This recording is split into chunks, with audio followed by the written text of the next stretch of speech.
So I just want to talk a little bit about practice and some things you might consider. And in the beginning I mentioned you got to find a way to structure it so it's something that has some enjoyment for you. It's just not going to work if it's just another thing you got to do.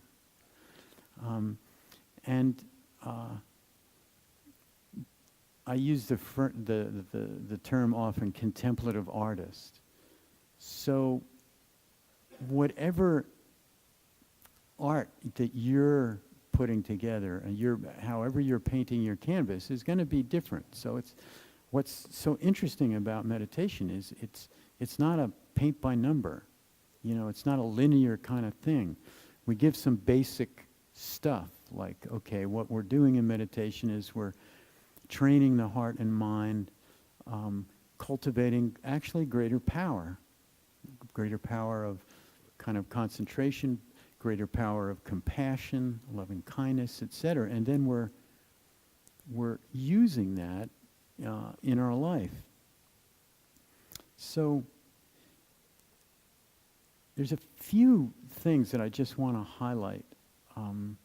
The business about finding some way that you can brighten your mind in the beginning of a meditation. Oftentimes it's a little bit hard if you're like your mind's going all over the place, and now you're going to sit down and meditate, to just begin to introduce a few things that starts to inform your organism that, okay, now we're moving into something different.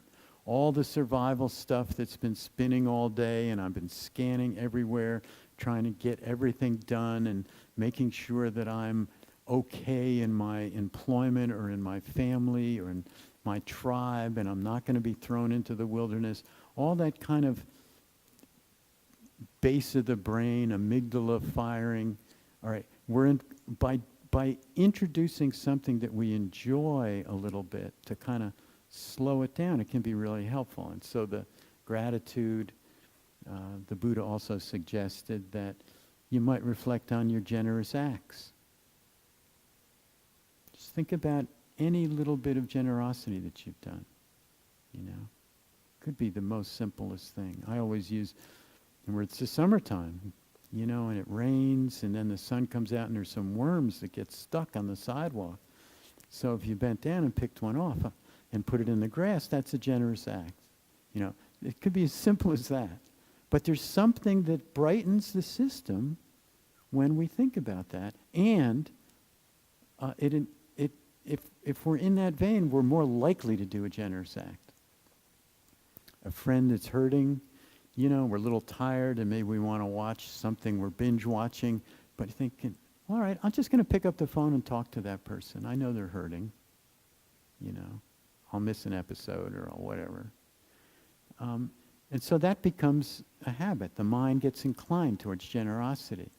I'm going to hold the door for these people, or I'm going to let this harried mother and her children go ahead of me in line because they're already over the edge, and I've got, I'm not in a hurry, or I'm going to step back. All the little things that we can do, it's just, and so when we reflect on that, it brightens our system. The third thing that the Buddha talked about using to brighten the mind was just think of the qualities of a Buddha.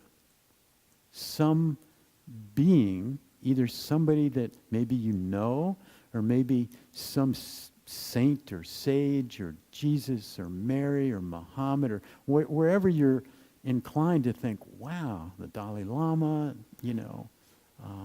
Nelson Mandela, they can be, whatever.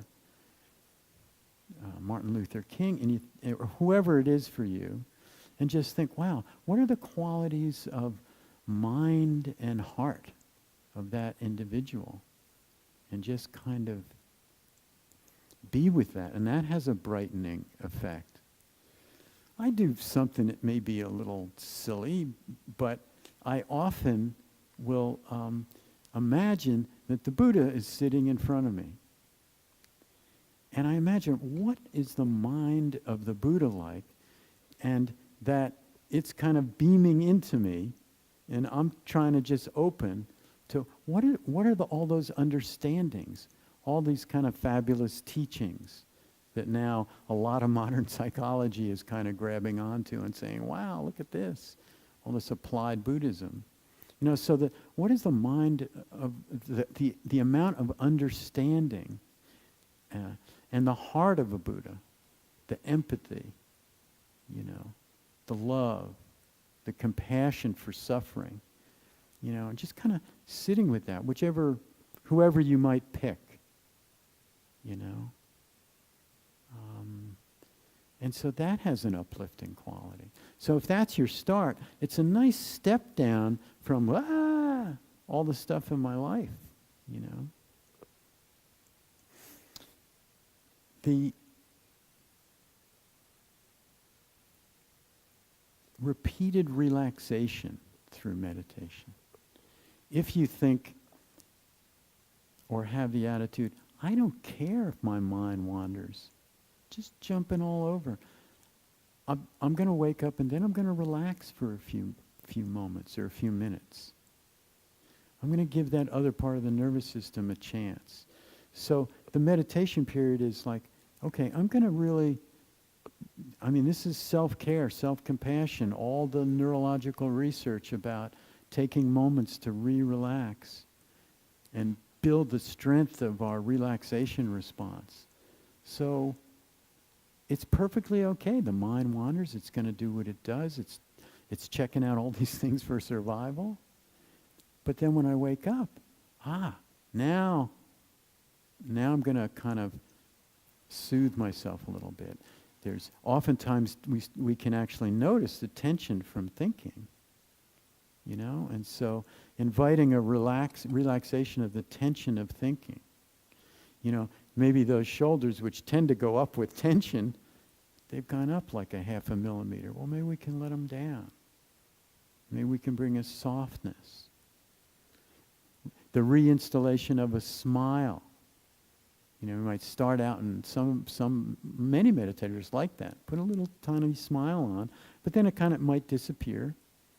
And then you're gone, you're thinking about all the things whatever. And you wake up, awake. The smile's gone, put a little smile on, kind of notice whatever tension is accumulated from whatever you're thinking about.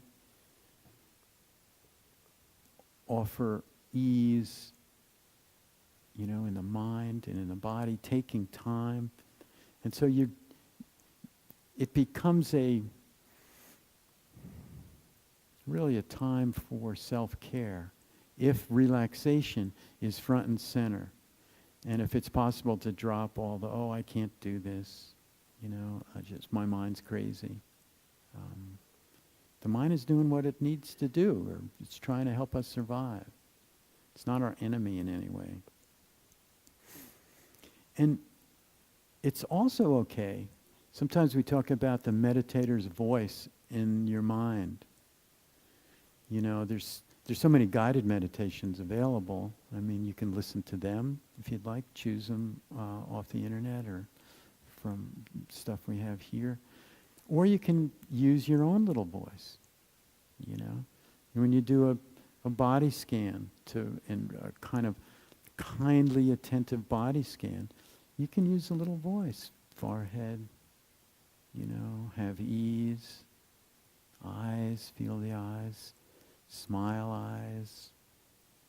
Facial muscle. Why not?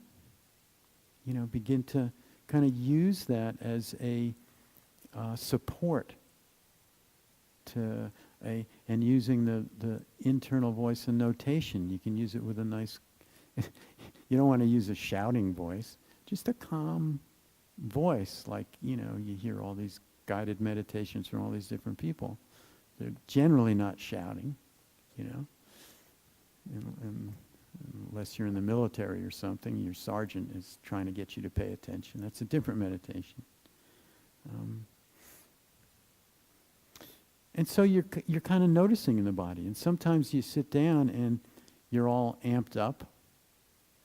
Well, then a little extra care for the relaxation part is really, really nice. Maybe you go through the body a couple times, you know. And other times you're like dull. You know, it's like, ugh, you know, you're like caving in. So maybe you open your eyes. One thing that I often do now, and I use a little meditator's voice, I just use the words brighten, brighten. You know, it's like, come on, you know, you're alive. Feel it. You know, and that sometimes will get the energy going, sometimes not. But so experimenting with what, kind of noticing the weather pattern. And then, all right, what's a skillful means? For dullness, we want maybe a little better posture, eyes open. Maybe there's a word, you know, alive, bright, whatever, to kind of bring up the energy. Because meditation is that, just that simple alertness with calm.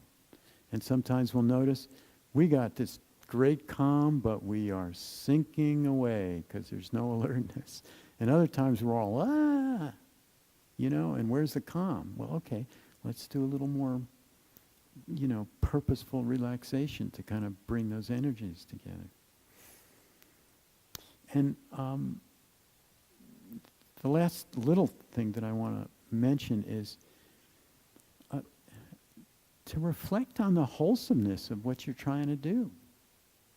You know, oh my gosh, you're sitting down and you're trying to cultivate a heart that can stay open longer in the face of suffering, yours and the suffering of others. A power of compassion that really desires to reach out and help. And you're trying to create a more powerful mind that can see more clearly, that you can hold your attention on a particular issue, whether it's something in your life, something in your community, something going on in your nation, or a big spiritual question. Nature of suffering. What's the nature of impermanence? Is there a self or not? All those really amazing spiritual questions that people have been turning over forever. So you really are artists, and it's worthy to do some experimenting of what's most supportive. So I think I'll stop there, and if there's any questions about your practice or stuff you've been wondering about. Yes?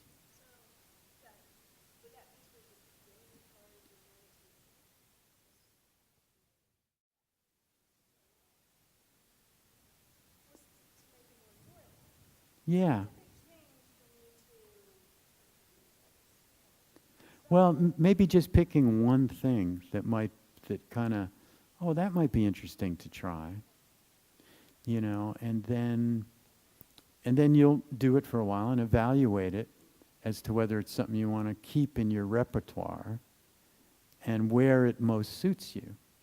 You know, the brightening the mind or the gladdening the mind, gratitude, thinking about your own generous acts or about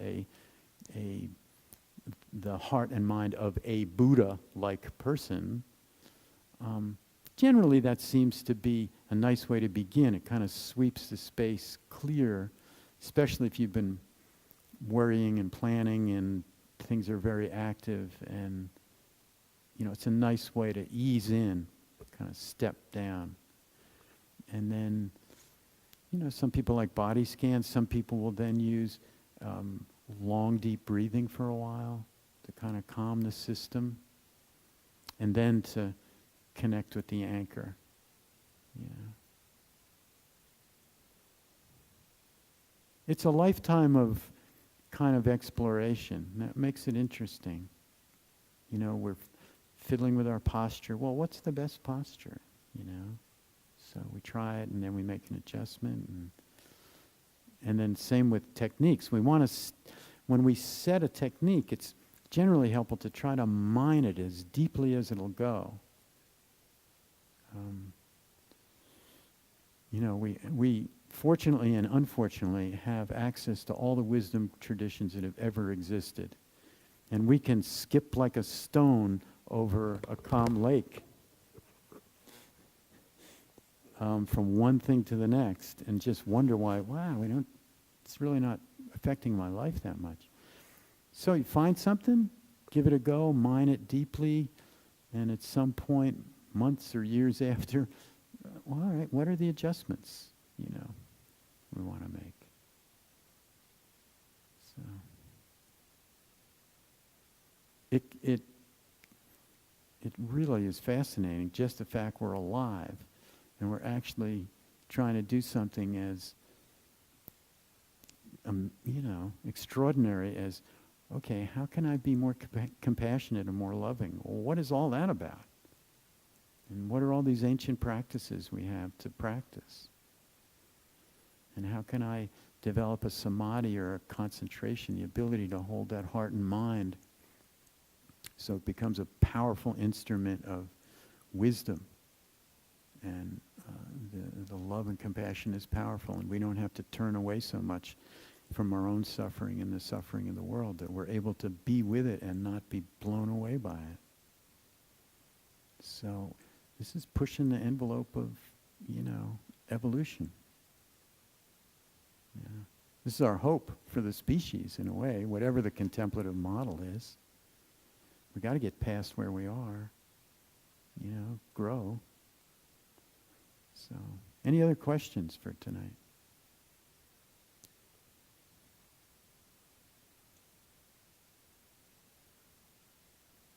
All righty. Well, same time, same place next week. Thank you.